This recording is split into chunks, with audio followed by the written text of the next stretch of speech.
I think it's at least 10 to 15 years since I've seen this. Oh yeah, easy. I think Xiao Xiao was on like albino black sheep. Oh, wow. Yeah. I remember that. Yeah. Wow. If this video doesn't get enough likes, it's gonna get blamed and Yeah. erased from the internet.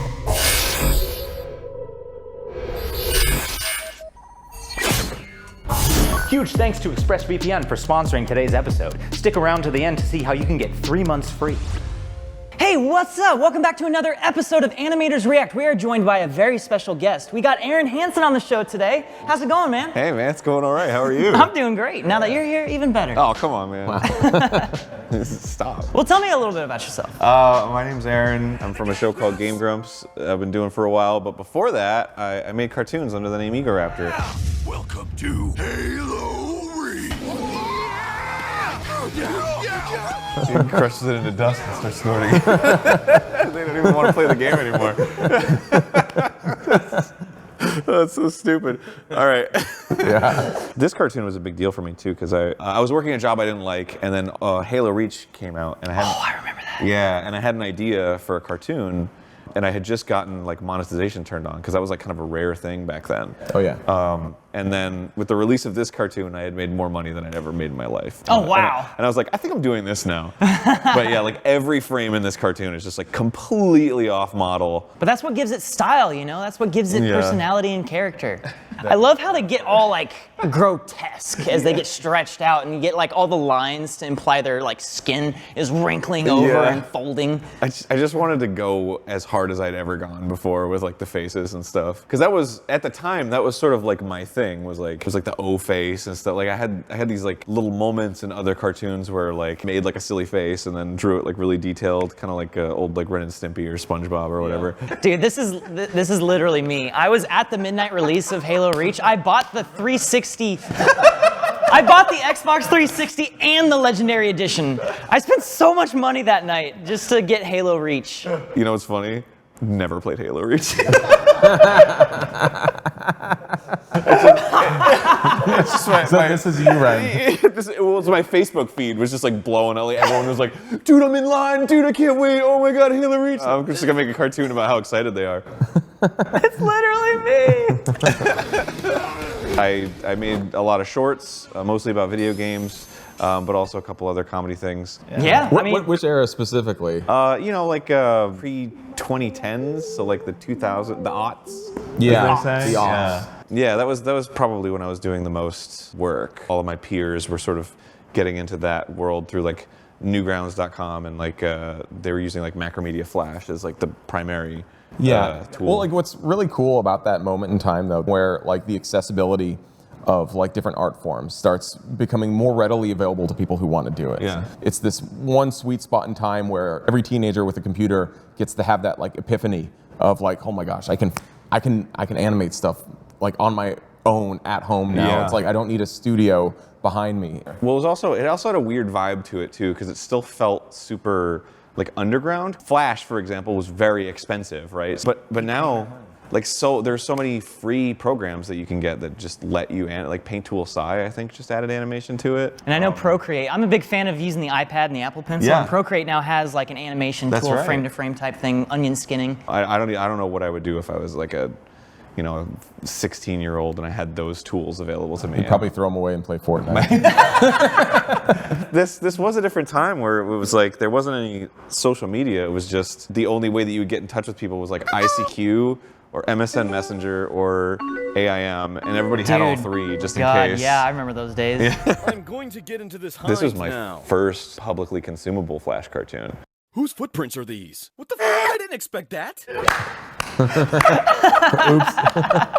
Yeah, I mean, it was bad on purpose. Like, I wasn't even going to release this. I just wanted to make this to do the voices, and then I was going to just show it to my friends. On Newgrounds, there's a system called blamming. When you submitted a video, there was a moment, I want to say like a day, where it was sort of in limbo, and you didn't know if it was going to like stay on the platform or not. Like, people would vote to see if it would stay. And weird. If it got really, really downvoted, it would get blammed. So when I released it, I was like, that for sure is going to get blammed. I'm not even going to check it.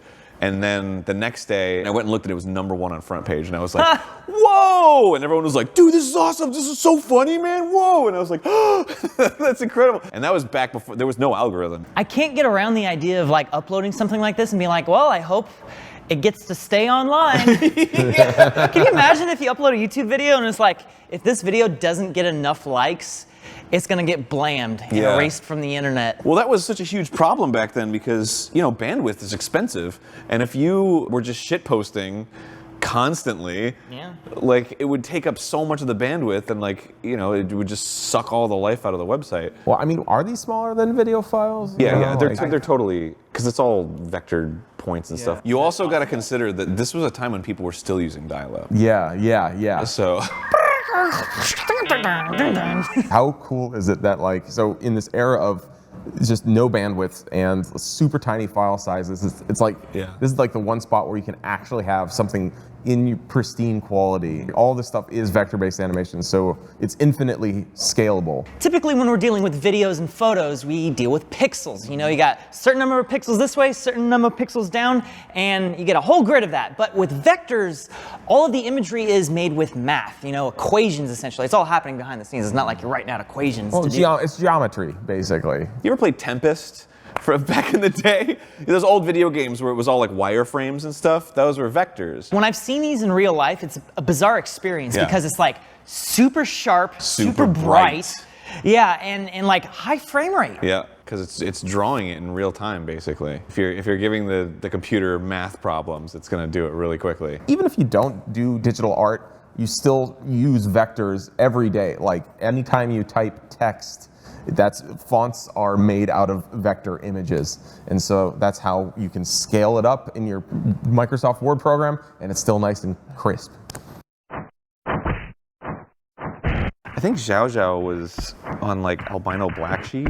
Oh, wow. Yeah. I remember that. Yeah. Wow. What I loved about that stick figure fighting is that like the art style itself is incredibly simple, but that allows him to mess around with the actual animation and really get like physics in there. Like someone gets kicked, they go flying back and they instantly hit a wall and they stop. Yeah, you can feel it. You know what's weird about this one too is they're using the line tool to make these frames, right? And it seems almost like it's like symbol-based animation. Like they're just kind of moving the limbs as opposed to just kind of like drawing each frame individually. Yeah. When you say symbol, what specifically do you mean? So what everybody knows about animation is like you draw one frame, next frame you draw another frame, right? But symbol-based animation is like you have all these pre-drawn things, and they're almost like a little action figure that you can just kind of pose and move around. A lot of shows do that now. Okay. I mean, that's like rigging a 3D model to be animated. Exactly, yeah. So this is the 2D equivalent of that, I guess. Wait, what? Yeah. He's like recreating like 3D guns. I don't think this is 3D. I think this was still in Flash. Because this is a thing that like Madness did as well. I think it's at least 10 to 15 years since I've seen this. Oh yeah, easy. So all of this is symbol-based animation. Okay. I don't think there's any frames that are hand-drawn changes. It's all just moving parts, right? But like with their faces are like a little round. So he would use like the transform tool to like sort of make it like it was 3D, but it was just the line transforming from here to here, right? Oh, okay. Very beginning. Oh wait, this is how it starts? Yeah, I mean it's... A guy doesn't like someone else's music. And then he proceeds to kill like thousands of people. Because later on it's like, he's like going through like hospitals and offices, and there's like Agent Smiths there. I don't think he's using any tweening here. I think this is all just moving the symbols around frame by frame. Because you can tell like an object like go from here to here, and then it'll invent the frames to do that, right? Right. Is that what tweening is? Yeah. You would draw the keyframe animations, and then the computer would just invent the in-between frames, so that would allow you to be able to create more stuff faster. Yeah, pretty much. It would be really easy to tell, honestly, because I think you could, like, if we just took this into like After Effects and point tracked their head or something. Yeah, if it wasn't a perfect arc. We would be able to like actually look at the arc and figure that out. The guy who just got punched there, like we see a rotation click. Like imagine that, like the clicking of each frame there. It doesn't doesn't move in a super smooth arc. Whereas if we're looking at in-between frames here that were generated, it'd be flawlessly perfect in terms of the arc and motion, right? I mean, granted, it could just be like very small tweens that are happening here and there, but it's still a very high detail of animation. What I love about this is that it's like a chance to be extremely violent without actually feeling violent. And it was also the sort of thing that you would never really see in cartoons back in the day. They're always like family friendly. Yeah, that was the whole appeal of the Newgrounds environment and like, you know, albino black sheep and like to a lesser extent E-Bomb's world. Like, it was, Oh my God, dude. It's a freaking nostalgia lane here right now. Oh, they're losing the keyframes. The hardest, that was the pain sequence. This was what Flash looked like. This was like my life for like a decade. You know, clearly this was like a screenshot and they did it in Photoshop, and then, you know, when the explosion happened, they like had to edit it in Photoshop and then bring it back in, right? Oh, so wow. like they weren't doing everything just in Flash. There was a lot of like mixed media going on here too. And in Super Nintendo, there was a chip that you could put in your cartridges. It was called Mode 7. There were different modes that was like an upgrade to the graphics. And Mode 7 was like Mario Kart, where like the ground was like a texture, and then it would like move around in a space, right? So yeah, anything that rotates like that, that's Mode 7. In these days, if you wanted to animate something on a console, everything was tile-based. So all the sprites and everything moved around on a tile set. Okay. But Mode 7 allowed the system to say, hey, I know this is a tile set, but also in real time, I can rotate it and redraw it every time. Oh, Okay. wow. Okay. But that's what it reminds me of in the animator versus animations thing, where if you took something from Photoshop, for example, like a JPEG or whatever, and then you made a symbol out of it, Flash wasn't super great at like interpolating the frames for a while. You can see like when the keyframes come out, they look kind of janky when they kind of curve and rotate. Like the aliasing starts to kick in. And But what makes this one work so well is just how clever it is. You know, it's just it's a compilation of clever ideas. It's all gags. It's great. Dang, and the video just ends without any, you know, hit like or subscribe, you know? Those were the days, man. Yeah. yeah, Those were the days. people just knew to do it. Yeah, there's a call to action. What does that mean? Anyway, go ahead and subscribe to Corridor Digital. Hey, what's the problem here, Homester? Oh, man. Dude, friggin' Homestar Runner? Man, that's a throwback. I love Homestar. Well, the reason I recommended this one is because there's a concept of being on model, right? So like you have a model sheet and it's like what the character looks like and it's got a turnaround and it shows like the different expressions and Yeah. stuff. Yeah. So like when you animate that character, that's what you use as the basis, right? So when Okay, you sure. do that, you're keeping it on model. Something like Mickey Mouse, for example, which is a perfect example. He is always on model because his ears are always facing the camera. Oh, but like the moment you turn him into like a 3D model and he turns sideways, you've never actually seen a side view of Mickey Mouse with his ears like flat to the camera. Exactly. So whenever they make a 3D model of Mickey, they rotate the ears on his head so that it's always facing the camera. Oh, that's great. Going off model is when the face gets really distorted or like the shapes are weird or, you know, usually for comedic effect or for movement or whatever. But this cartoon, everything was off model. And I thought it was so funny because it's silly looking, you know? This cartoon was hugely influential for me to just be like, you know what? Screw it. I'm just going to go off model with everything. Oh, God!